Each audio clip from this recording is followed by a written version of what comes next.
Bienvenidos a Zarabanda. Hoy tenemos una entrevista en esta sección de Está Pasando porque vamos a presentaros un libro, el libro El capitalismo no existe.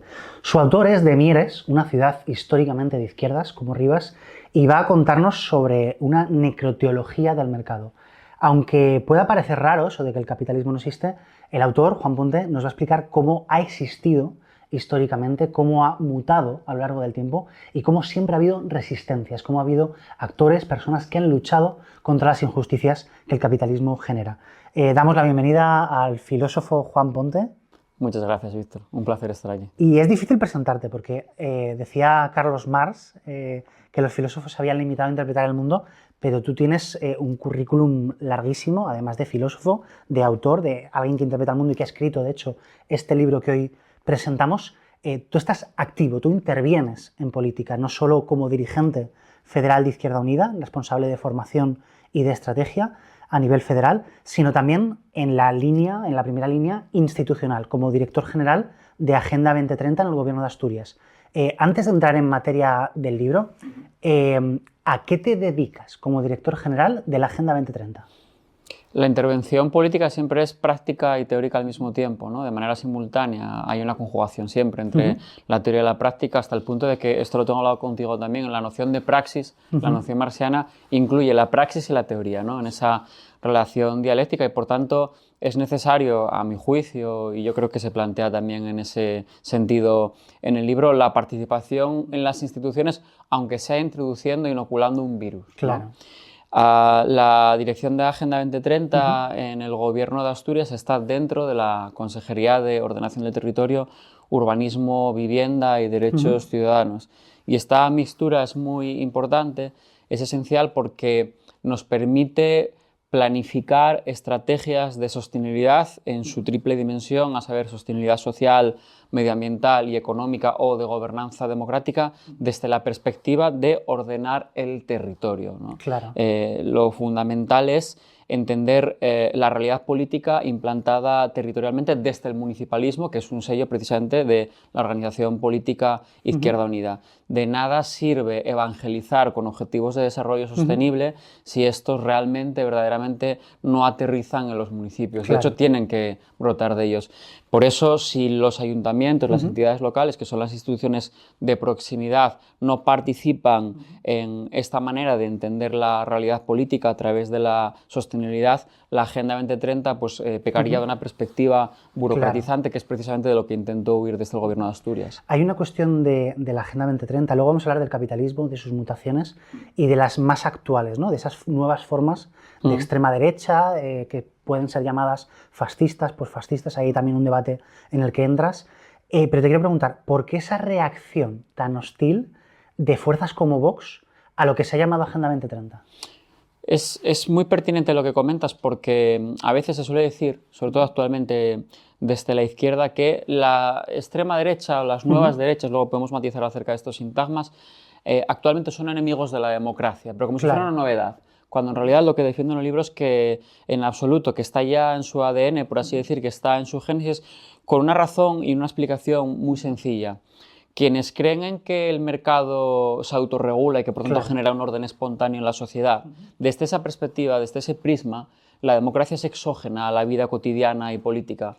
La política, por tanto, estaría exenta de la democracia porque estaría regulada simple y llanamente por la economía. Es decir, ¿para qué se necesitan instituciones democráticas que ordenen, rijan la relación entre los individuos si ya lo hace el mercado?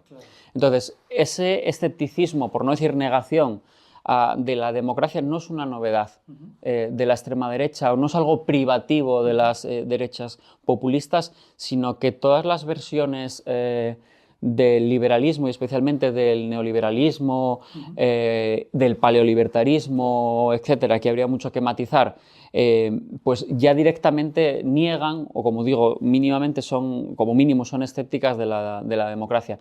Las derechas populistas actuales, y lo voy a decir como con un tuit para ir al grano también, tienen la siguiente diferencia constitutiva, a mi juicio, ¿no? Yo sostendría lo siguiente, y es que el supremacismo o el racismo que incorporan, evidente y explícito, ya se ve ahora con Trump, es el decrecimiento de la extrema derecha. Es decir, estas versiones de derechas pasaron de la negación del cambio climático, es decir, del negacionismo, no del escepticismo, del negacionismo del cambio climático, al reconocimiento de la constatación de que efectivamente hay unos límites biofísicos y que, por tanto, la producción de plusvalor no puede controlar los niveles biofísicos y todos los ritmos biológicos. Entonces, son conocedores del agotamiento del capitalismo fósil. Y por tanto, en ese reconocimiento, en esa constatación de que los recursos son finitos, pues de lo que se trata es de que su disfrute sea reducido a los hombres blancos del mal llamado primer mundo, protestantes o católicos, etcétera, etcétera, ¿no? Siempre había habido un expolio, ¿no?, de recursos naturales, de riqueza, de materias primas, pero ahora esa barrera, esa política migratoria que siempre había sido más xenófoba, más agresiva, en el caso de la ultraderecha, también lo que hace, por tanto, es una especie de fascismo verde, ¿no?, de apostar por ese cambio de energías o de materiales, pero sabiendo que en una situación de escasez, ¿no?, que incluso ellos ahondan o generan, están dispuestos a asumirla a cambio de que las víctimas o los perjudicados sean de otras partes del planeta y, como a lo largo de la historia, ahora entraremos, del sur global, fundamentalmente. Lo cual obliga a ampliar la noción marxiana de ejército industrial de reserva. Es decir, directamente ya hay población sobrante, detritus, desechos sociales, en el sentido de que el capitalismo no los puede asimilar para su propia recurrencia. Es decir, es sabido que el capitalismo no es una economía estacionaria donde se busque simplemente el acceso a bienes para la subsistencia, sino que la autorreproducción del capital necesita su expansión. Infinito, ¿no? Entonces, en ese crecimiento infinito, en esa compulsión ¿no?, objetiva que tiene el capital, en el núcleo está la depredación de la naturaleza, está el ecocidio. Que le lleva al choque con los límites naturales del planeta. Que le lleva al choque, efectivamente, porque se rige por ese criterio de maximización de beneficios y no desde un punto de vista subjetivo. Esto no va de que los capitalistas sean malos o no, eso es puro subjetivismo no marxista, sino que objetivamente una empresa, para sobrevivir, necesita ampliarse, necesita mejorar, porque si no la otra empresa, y no hablamos sobre todo de grandes corporaciones globales, multinacionales, etcétera, te come, ¿no? El pez grande se come al pez pequeño. Entonces ocurre que los recursos son finitos y la propia autorreproducción del capital exige esa economía expansiva. Por tanto, para esa ampliación hay población que ya es sobrante. La noción marxiana de ejército industrial de reserva, como es sabido, se refiere a que bueno, siempre va a haber trabajos o siempre va a haber población que no va a aceptar de determinados trabajos por el grado de explotación, por su precariedad, etcétera, etcétera, pero entonces siempre va a través otras bolsas, ¿no?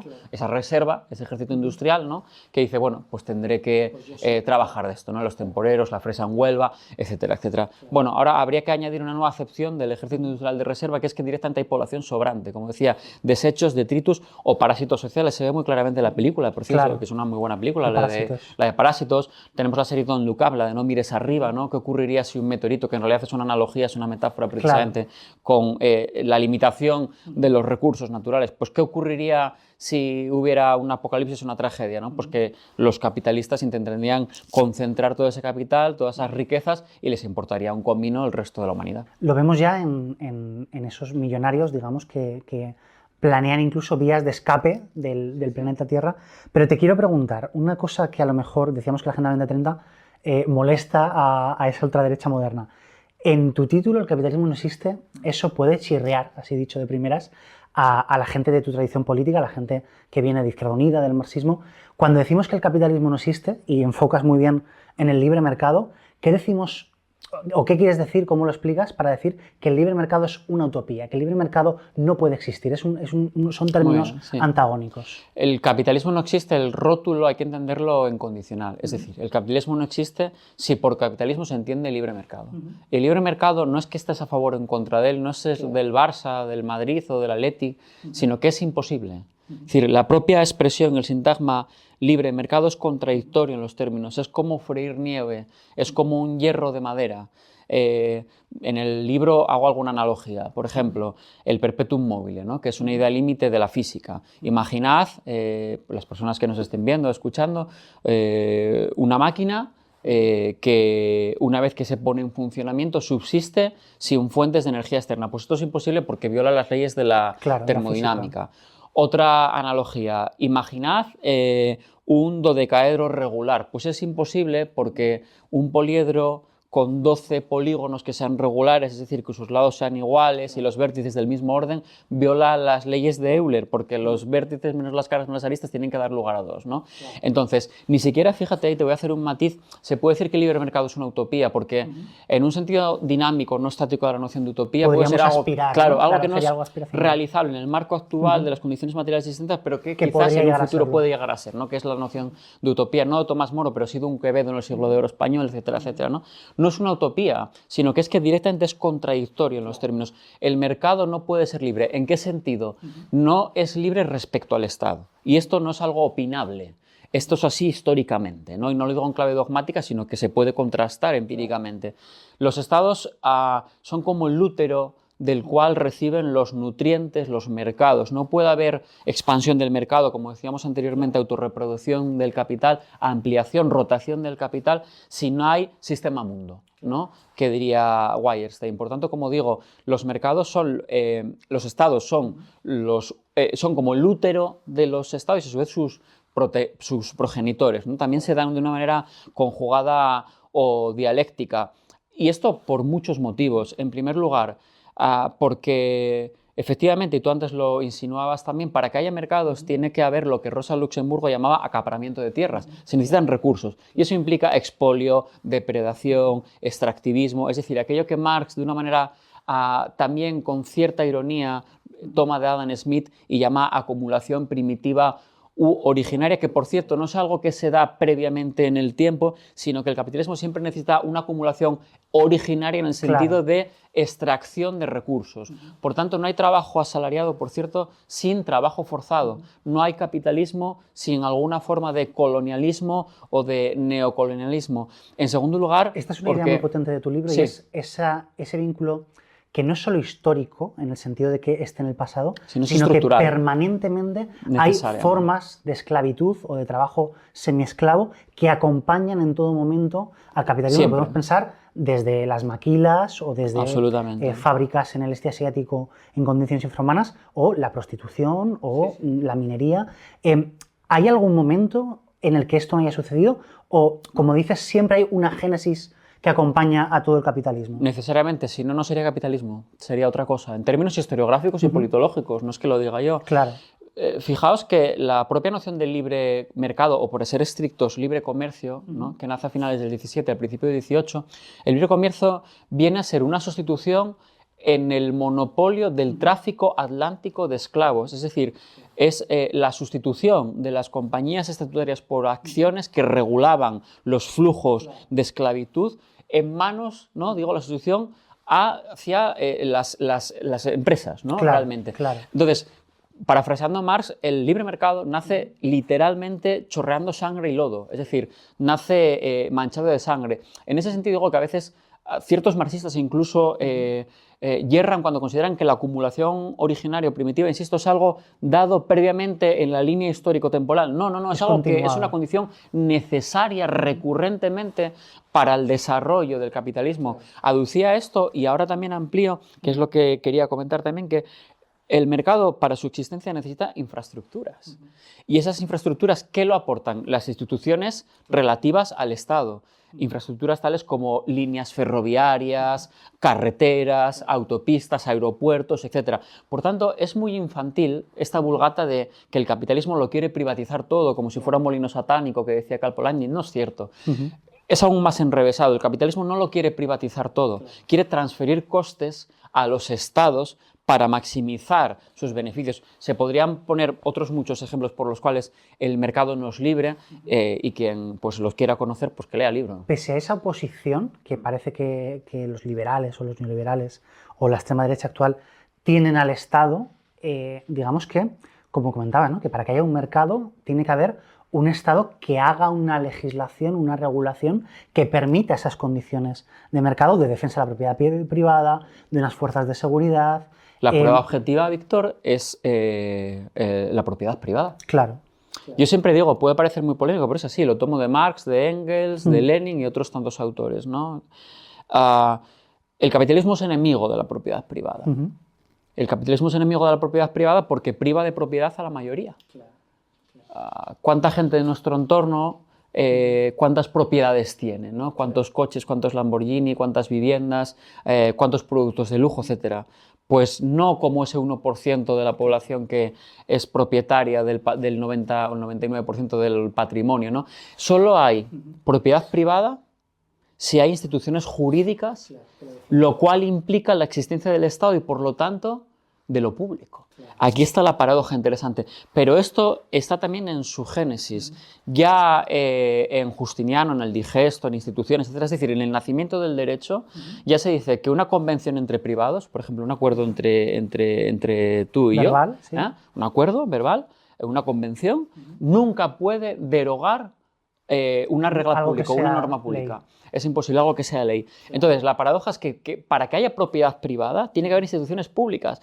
Por eso Marx matiza mucho, ya la ideología alemana, en el Capital, es explícito, dice que hay que distinguir entre propiedad privada y propiedad privativa. El problema no es la propiedad privada. Una cierta defensa de la propiedad privada está en la tradición republicanista en la que yo inscribo el marxismo, por cierto. Claro.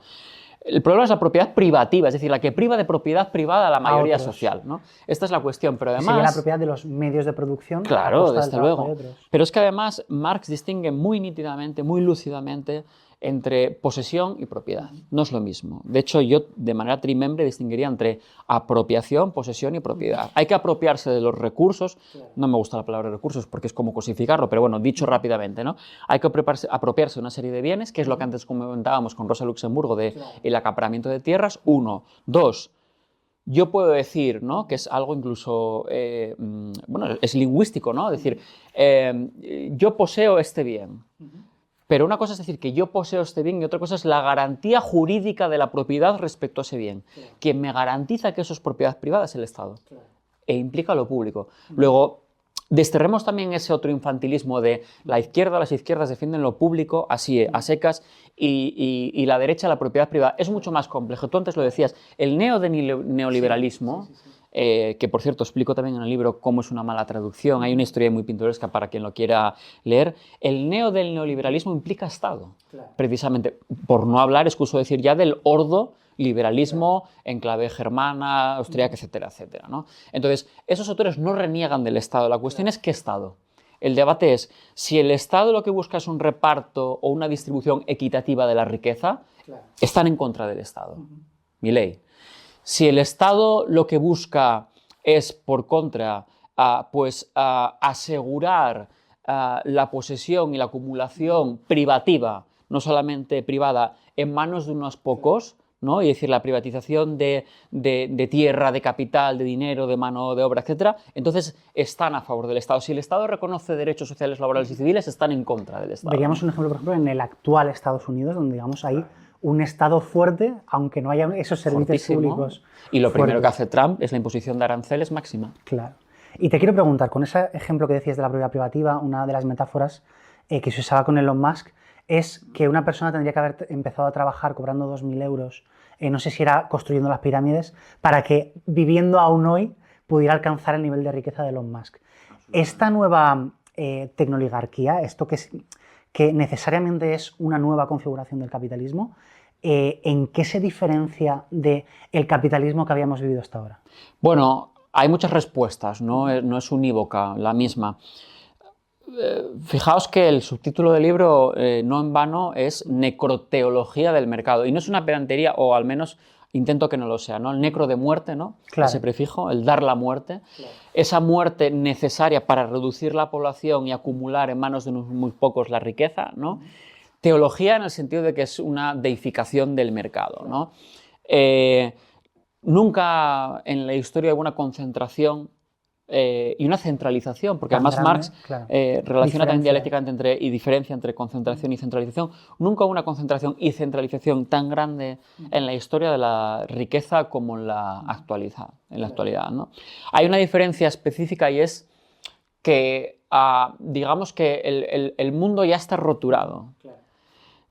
Totum non totaliter, en el sentido de siempre hay elementos más que explotar, pero cada vez son menos. Claro. Aquí el capitalismo tiene problemas y tiene contradicciones, ¿no? Digamos que el mundo es finito, ¿no? Que si Claro, surge, digamos, claro. en Inglaterra, si se expande en Alemania, en Europa, Claro. tú puedes tener el colonialismo, ¿no? Siglo Claro. XIX, XVIII. Tú puedes tener la Guerra Fría y que haya bloques. Tú puedes tener expansión y apropiación de recursos naturales, como fue el carbón, el petróleo. Pero claro, planeta hay uno y Claro, se acaba en algún momento. De hecho, esto lo tengo también hablado contigo en alguna ocasión, desde los años 70, 74, 78, el capitalismo en términos generales, no voy a entrar ahora en la República Popular China, tiene un problema serio de productividad. Claro. Es decir, hay un estancamiento productivo, lo cual no implica una merma en la acumulación de capital, lo cual demuestra la complejidad de la cosa. Es decir, el capital crece no solamente a través de lo que en términos clásicos marxistas se llama producción, aquí habría otro debate, sino mediante nuevas formas de acumulación, que hacen eco a esa acumulación originaria, pero que tienen también diferencias específicas, como veníamos diciendo a lo largo de esta conversación. Por ejemplo, lo que Harvey, de una manera un poco abstracta y vaporosa, ahora no me puedo centrar en ello, llamaría pues, la acumulación por desposesión, entre tantos otros, ¿no? Es decir, para seguir acumulando, pues hay que recercar bienes comunes, globales, hay que privatizar servicios públicos, es decir, son nuevas fuentes de explotación de la fuerza de trabajo, realmente, ¿no? Y hay una cosa muy llamativa con esa brooligarquía, que era un término Sí. que me parecía muy simpático porque definía a esos magnates tecnológicos, ¿no? Todos hombres, que, claro, otra vez el Estado, en esa investigación básica, la investigación básica que es la de los fundamentos, la que no es rentable, es la que ha permitido cada salto innovador que luego se ha convertido en una gran empresa de Silicon Valley.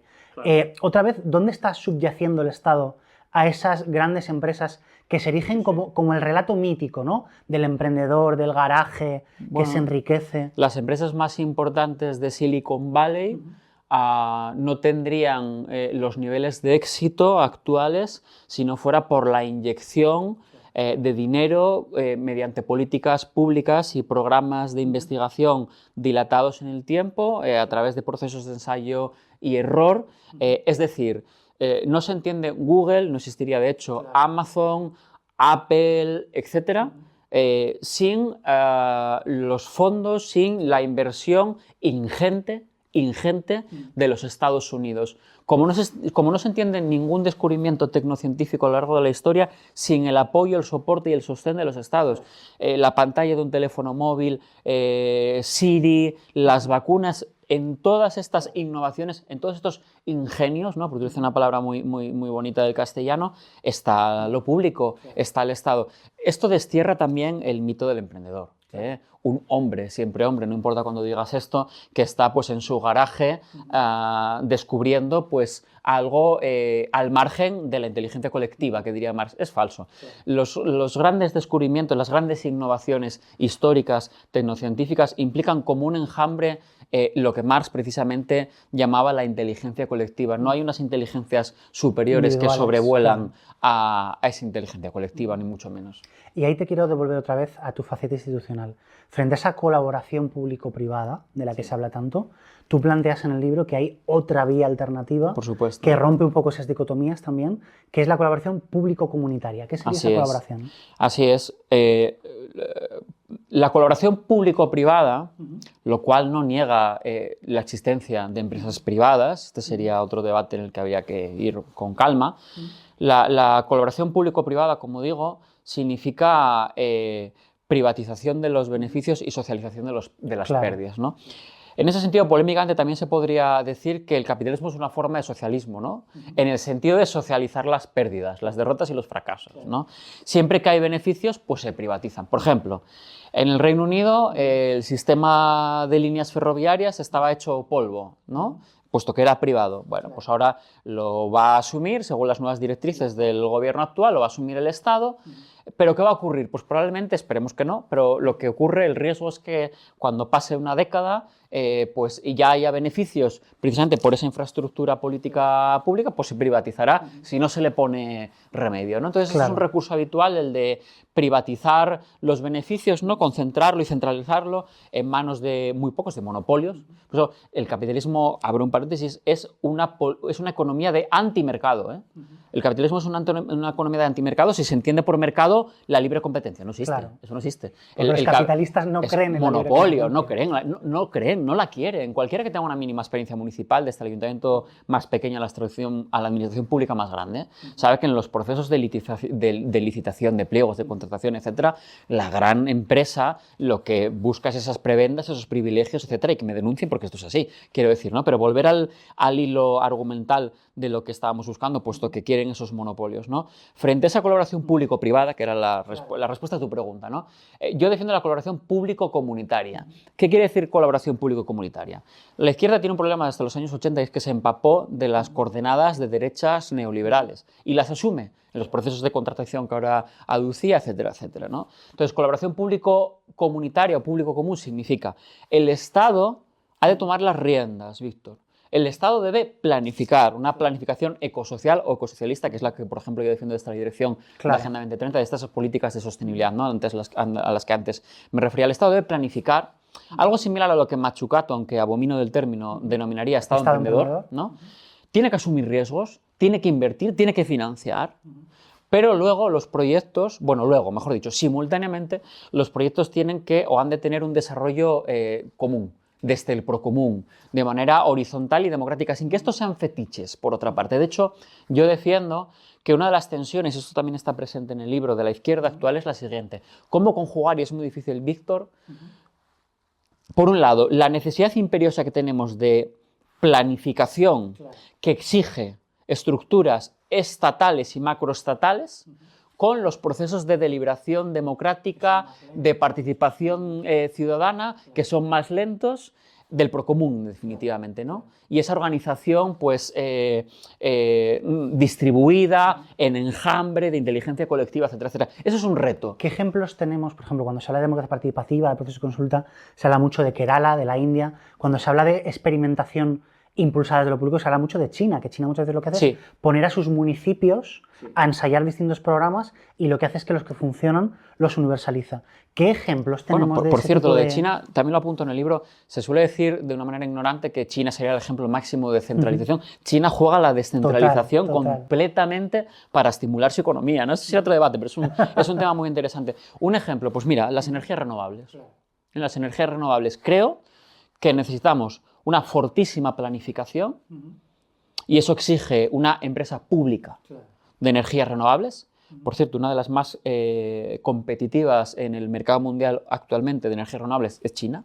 En muy pocos años. Pero bueno, hablamos de una potencia que en un día te hace un hospital. Ustedes comparen. Me refiero a un ejemplo, ¿no?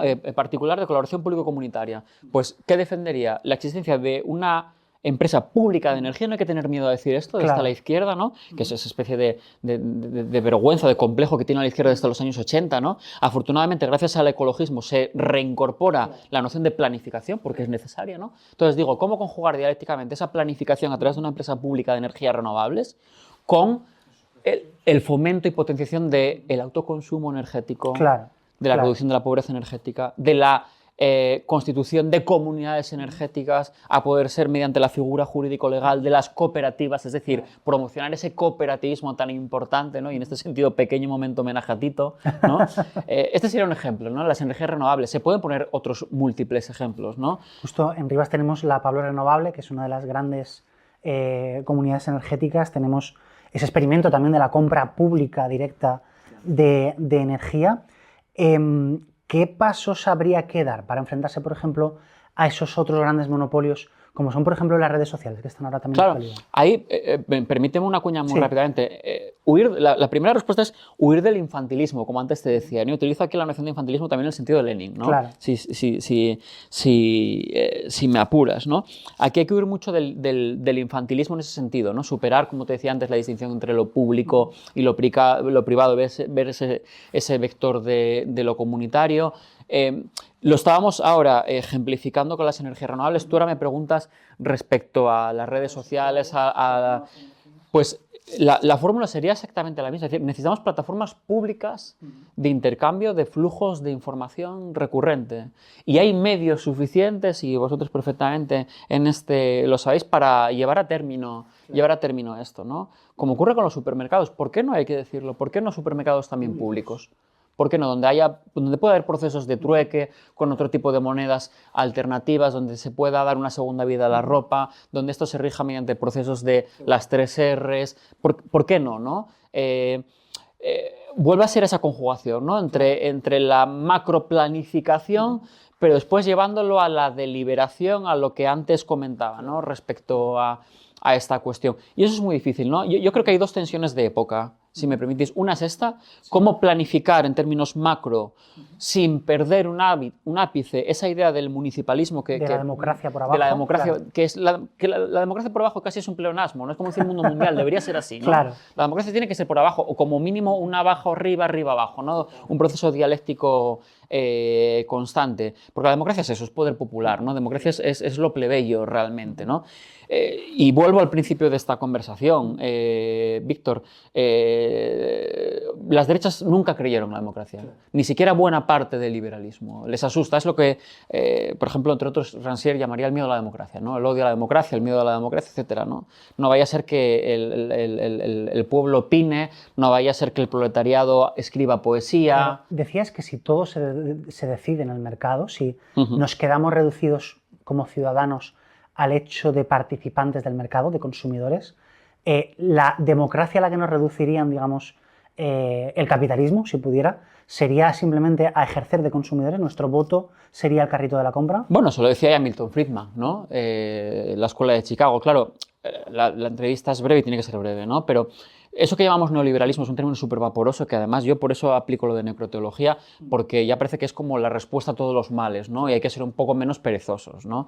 Pero, claro, la noción de neoliberalismo confunde muchas cosas. Una cosa es la escuela austriaca, otra cosa es, como decíamos ahora, Milton y Rose Friedman, es decir, hay la escuela regulacionista, es que hay muchísimas escuelas, Gary Becker, ¿no? Norteamérica también, etcétera, etcétera, ¿no? Friedman decía que un penique da derecho al voto. Bueno, pues que las personas que nos escuchen o que nos vean, pues que saquen conclusiones. Es decir, lo que está diciendo es que quien tenga más dinero, quien tenga más euro en nuestro caso, etcétera, etcétera, tienen más derechos. Con lo cual eso rompe por completo la democracia. Es la prueba de que, en este caso, ¿no? Milton Friedman no creía en la democracia. Realmente. Viendo la foto de la investidura de Donald Trump, con todos los magnates claro. acompañándole, no estaríamos tan lejos de eso. No, porque la democracia se destruye desde dentro, se deslegitima desde arriba los parlamentos. No hay que olvidar que esos fascismos o protofascismos, sería otro debate que si quieres lo abordamos posteriormente, están dentro de la barriga de la ballena, del estómago, deslegitiman desde dentro, que dice Nancy Fraser, y por arriba y por abajo se agita, ¿no? Realmente es un juego, ¿no? de doble dirección. Milton Friedman, esto de los peniques, ¿no? Que comentábamos. Hayek y von Mises distinguían entre democracia limitada e ilimitada, ¿no? Bueno, habría distintas terminologías, pero así resumiendo muy, muy rápidamente, ¿no? Hay muchos autores, muchas corrientes, digamos, de esa evolución del liberalismo y las corrientes posteriores. No nos da tiempo de detenernos en todas, pero no puedo evitar, sobre todo porque a lo mejor el que nos escuche lo tiene más ubicado, preguntarte por Adam Smith, una figura en la que en el libro revelas que probablemente correría a gorrazos a muchos de los que hoy le reivindican. Bueno, Adam Smith está a la izquierda de su mar. Sí, es que esto lo defiendo a capa y espada. Adam Smith, entre otras cosas... Que era muy ilustrado en su hablando momento, de su mar, claro. ¿no? Quiero decir, digo, con todo el respeto y cariño y amor del mundo, pero lo que quiero decir es que Adam Smith, por supuesto, defendería también, por eso hacía la broma, ¿no? La subida del salario mínimo interprofesional, aunque solo sea por el motivo pragmático capitalista de que eso mejora la producción y, por tanto, la capacidad de consumo, etcétera, etcétera, etcétera, ¿no? O sea, eso está en el liberalismo smithiano, está también, por supuesto, en la socialdemocracia, etcétera, etcétera. Adam Smith criticaba la codicia de los comerciantes, de los banqueros, y también hablaba de la ignorancia de los políticos. Adam Smith defendería lo que hoy denominaríamos una fiscalidad absolutamente progresiva. Adam Smith cuando introduce, por cierto, solo 3 veces en toda su obra, una obra interesantísima, la noción de mano invisible, para quien nos esté viendo, escuchando, es esta idea de que parece que hay una mano invisible que armoniza los intereses y egoísmos de cada individuo y el mercado se autorregula, etcétera, etcétera. Lo que a veces no se dice, no, lo que no se suele decir, es que Adam Smith la introduce irónicamente. Es decir, se está burlando, se está cachondeando de los comerciantes, de los capitalistas. Otra cuña, otro paréntesis, ni siquiera se podría decir. Es una crítica atea, ¿no? Digamos, hay gente que cree en Dios, en claro, una mano invisible que es Dios, y hay gente que cree en una mano invisible que es el mercado. Mira, ¿no? La burla es la siguiente, Víctor. Adam Smith viene a decir lo siguiente. Estos comerciantes, si se les deja su suerte, son una calamidad absoluta. Entonces, la sociedad solo puede ir bien si existiera algo así, modo de ironía, como una mano invisible que hiciera que los intereses de esta peña, de esta gente, armonizaran. Entonces, la introduce con cierta ironía, no es ese pensamiento armonicista de época también, ¿no? Pero realmente, por supuesto, Adam Smith dice que el bien común siempre ha de imponerse respecto a los egoísmos particulares. Entonces, no está exento, insisto, de cierta ironía. Locke, por ejemplo, yo le veo mucho más al extremo. La estrategia que intento llevar en el libro es un poco la de Marx y Engels, por ejemplo, en el Manifiesto Humanista. Claro. En el Manifiesto Comunista, qué lapsus, extraño. No somos nosotros los que destruimos la familia, es el capitalismo el que va metamorfoseando lo que es la familia. No somos nosotros los que estamos en contra de la propiedad privada, como decíamos antes. Si es el capitalismo el que priva de propiedad a la mayoría, etcétera, etcétera, ¿no? Entonces, esto es un poco lo que, no sé qué te está diciendo ahora exactamente, ¿por qué te decía lo del manifiesto? La estrategia es esta, ¿no? La pregunta era... de reapropiarte de las acusaciones. Locke, sí, a esto íbamos, ¿no? De Adam Smith, por supuesto, ¿no? Que decía que estaría a la izquierda incluso de Sumar, etcétera, etcétera, por supuesto muy a la izquierda del PSOE hoy día, ¿no? Y para quien quiera entender por qué un poco está el libro, ¿no? Y lo dejo en bandeja. Yo lo exagero, no es la palabra exagerar, ¿no? Pero lo llevo más en el extremo con Locke. Locke, como se sabe, según Macpherson, pasa por ser el padre del individualismo posesivo. Claro. Es decir, la esencia humana está en lo que posee. Y esto es cierto. Yo no niego este marco, este friso. Pero atención, porque Locke dice que es legítima la propiedad privada respecto a un bien cuando yo con el sudor de mi frente me apropio de ese bien. Pero es que el capitalismo es estrictamente lo contrario. Porque es explotar la fuerza de trabajos de terceros para poseer yo ese bien y disfrutar de él. Como decía Gramsci, el capitalismo está de acuerdo con el trabajo de los demás.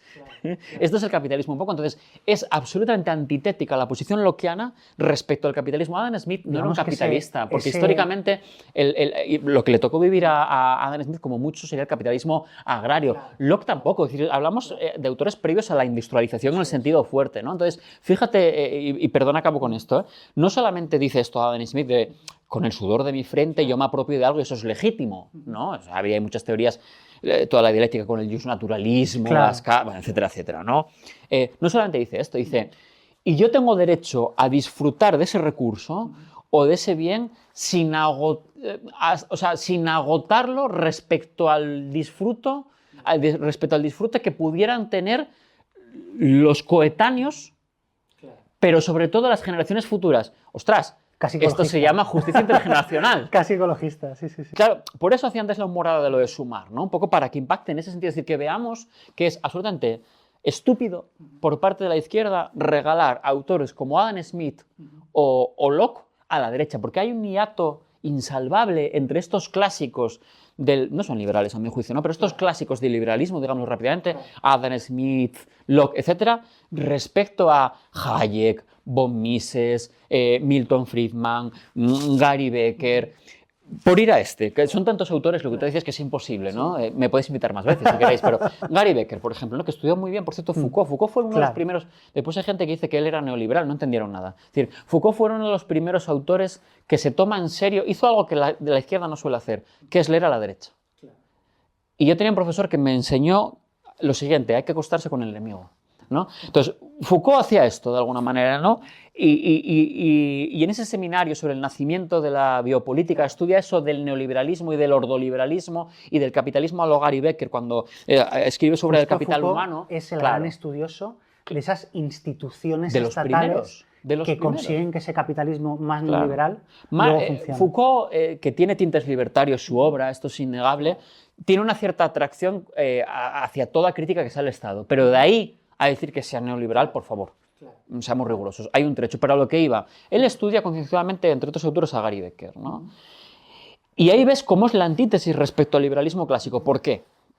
El liberalismo, históricamente, lo que busca son archipiélagos o islas libres lo máximo posible de intervención estatal. En cambio, el neoliberalismo lo que busca, lo que pretende es controlar al máximo el comportamiento humano. Eso es Gary Becker. ¿Y cómo se controla al máximo el comportamiento humano? Intentando que el ser humano se autointerprete como capital que se tiene que explotar a sí mismo. Tú eres capital de riesgo de ti mismo. Eres el empresario de ti mismo. Eres empresario de ti mismo. Tienes que invertir en ti mismo. Y hablamos de marcas personales. Claro, y hablamos de marcas personales, de capital. Ahora, por ejemplo, hace años que se popularizó recursos humanos. Es una cosificación horrorosa, ¿no? Poner en valor. Todos lo utilizamos constantemente. Qué cosa más horrorosa. Yo también. Quiero decir, poner en valor es el valor económico, realmente. Claro, ¿no? Claro. Entonces, Gary Becker lo que dice es que te tienes que comportar como una empresa. Pero no, o sea, en general todo. Es decir, la familia se tiene que comportar como una empresa. ¿Quién está en contra de la familia? ¿La derecha o la izquierda? Pero la educación, la sanidad, todo eso tiene que verse como procesos de mercantilización. Y aquello que no se deje mercantilizar tiene que ser barrido por la historia, como esa población sobrante para que unos pocos tengan, como decía, la posesión del 90% de la riqueza y del patrimonio mundial. Veíamos estos días las expulsiones de inmigrantes, veíamos Claro. Las cifras de los informes que contabilizaban todos los muertos en el Mediterráneo en su tránsito a España en 2024. Frente a esas muertes, por cerrar en una clave propositiva, ¿qué podemos hacer, parafraseando al título del libro, en vez de para que el capitalismo no existe, para que el capitalismo deje de existir? En ese sentido, el libro tiene una primera dedicatoria, después hay una última de agradecimientos, ¿no? Fundamentalmente a Aníbal Vázquez, que fue mi alcalde durante muchos años en el Ayuntamiento de Mieres, en Asturias. El libro lo dedico a los capitalistas de todos los partidos. Me han preguntado a veces por qué. Bueno, es emulando a Hayek, cuando dedica precisamente una de sus principales obras, dice a los socialistas de todos los partidos, porque considera que prácticamente todos los partidos estaban impregnados por el socialismo, ¿no? Me preguntas por soluciones. La primera, dejar de pensar en los términos o dentro del marco del capitalismo. Hay que dejar de pensar dentro de esa cárcel. Esto no va, Víctor, solamente de alcanzar, de arrancar, de conquistar prestaciones universales incondicionales, lo cual es absolutamente imprescindible. Pero eso es condición necesaria, pero no suficiente. Lo que necesitamos es un marco alternativo antagonista. Eso es fundamental. Hay que dejar de pensar desde dentro de la matriz del capitalismo. Eso es esencial, absolutamente esencial. No bastaría, digamos, en esas empresas públicas, no bastaría, decías, en una renta básica, sino que una nueva forma de vida. Otra cosa. Una nueva forma de vida. Antes me refería yo al infantilismo y me fui por otro lugar y no acabé la frase. No, por infantilismo me refería, no bastaría con decir eslóganes del tipo nacionalización de sectores estratégicos. Sí, yo lo acabo de defender. En esa conjugación entre lo local, público, políticas de proximidad, lo común, el procomún y la planificación macro. Pero es más, hay que ir más allá de la socialización de los medios de producción.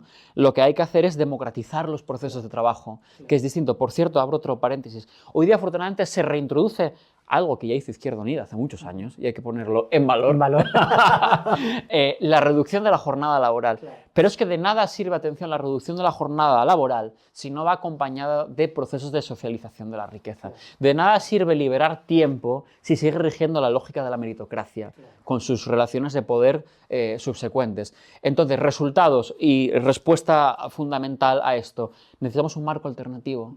Seguimos pensando desde esa matriz, necesitamos una nueva imaginación política. Hay que decir que tenemos planes y programas que son más potentes, que son mejores, porque hacen que la gente, la clase trabajadora, las clases populares puedan vivir mucho mejor. Y eso exige imaginación, pero no en un sentido subjetivista, sino que eso lo hay que demostrar. Por acabar con una cita que yo creo que es importante, lo dice Rancière, y estoy muy de acuerdo en este punto. La izquierda está muy acostumbrada a partir de lo siguiente. Hacemos un diagnóstico de las desigualdades, demostramos la desigualdad, ¿no? Y después entonces aplicamos políticas de prestaciones universales incondicionales. Hay que invertir los términos, Víctor. Lo que hay que demostrar no es la desigualdad, hay que demostrar la igualdad. Claro. Hay que verificar por la vía de los hechos que la igualdad es posible. Y eso exige esas políticas de la colaboración público-común o público-comunitaria desde un marco absolutamente alternativo. Tenemos una forma de vida desde el punto de vista ecológico, desde el punto de vista de los procesos de trabajo, desde el punto de vista de las relaciones sexoafectivas, desde el punto de vista de los modelos de transporte, los modelos urbanísticos, de la salud comunitaria, etcétera, etcétera, que es mejor. Y todo eso hay que tener una visión global, universal, diría mejor, ¿no? Claro. Hay quien piensa que no se tiene porque nos atrincheramos en luchas particulares. Es al revés. Es al revés. Históricamente nos atrincheramos en luchas particulares cuando perdimos esa perspectiva universal. Hay que volver a esa perspectiva universal, el tener un marco global donde se demuestre que si vivir bajo el capitalismo es vivir sin recursos, vivir sin llegar a fin de mes, vivir en una época en la que el fin del mes, llegar a fin de mes, está ligado al fin del mundo. Atención, el fin de mes está ligado al fin del mundo. Mediante esas políticas, frente a esas políticas del vivir sin, hay que demostrar que es posible vivir con derechos, vivir con protección, vivir con seguridad, pero sobre todo y fundamentalmente vivir con libertad, porque no hay que olvidar que toda la obra de Marx es un canto a liberar tiempo de vida respecto al cepo del tiempo de trabajo. Pues con ese mensaje nos despedimos con Juan Ponte. Y muchas gracias, Juan, por esta lección magistral de lo que es el capitalismo y de cómo tenemos que combatirlo desde las instituciones, generando en lo cotidiano esas formas de vida alternativas.